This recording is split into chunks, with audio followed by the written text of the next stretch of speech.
ఏ hero అన్న రానే రాలే, ఇంకేందు దబ్బా అన్ని అయిపోయింది. బీర్ సీస్ అయిపోయా, 3 క్వార్టర్లు అయిపోయా.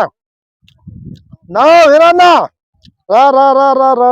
ఈ బాలుకి 1000 రూపాయలు ఫోన్ పే చేసినాడు మందు తెమ్మని. ఎన్ని తెచ్చినాడో ఏమో. బాలు రానా రానా వీరో అన్న, రా రా రా, కూర్చో కూర్చో. మందు తెమ్మంటే ఏ తెచ్చినావా లేదా? కూర్చోనా కూర్చోనా, నువ్వు ముందు కూర్చో, మందు కథ మళ్ళీ మాట్లాడదాం. కూర్చో కూర్చో కూర్చో. బాటలన్నీ ఖాళీ చేసినట్లు కాదునా? అయ్యో నువ్వు ఇప్పుడు నువ్వు 12కి వస్తానంటే, అవును 12కి వస్తానంటే ఇప్పుడు 4 అయింది. నువ్వు ఇంకా రాకపోతే 10 సార్లు ఫోన్ చేసినానా రింగ్ అయితే నువ్వు నా భాగం నాకు పెట్టాలి కదా.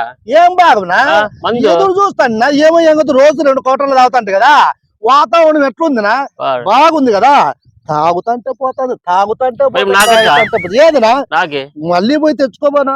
సరేలే, నా డబ్బులు నాకు ఫోన్ పే చేయి, తెచ్చుకుంటా. ఏం డబ్బులునా? నీ 1000 రూపాయలు ఫోన్ పే నాతో డబ్బులు లేకనే కదరా నేను నీతో ఫోన్ పే చేయించుకోండి. నాకైతే ఎట్లా? నన్ను వెళ్తే నేను రావాలి.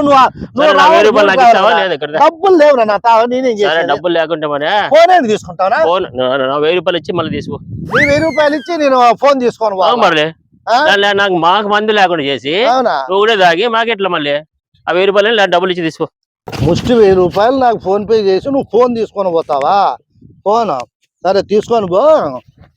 ఇప్పుడు పోతా పోలీస్ స్టేషన్ పోయి నా ఫోన్ దొంగతనం చేసినావని పోలీస్ స్టేషన్ లో కేసు పెడతాను. అమ్మో 1 గంట సేపు నిద్రపోయి పోలీస్ స్టేషన్ పోయి కేసు పెడతా. అబ్బా ఇంకో 2 కోటలు గిద్ద నేను దగ్గర బాగుంటాడు అబ్బా.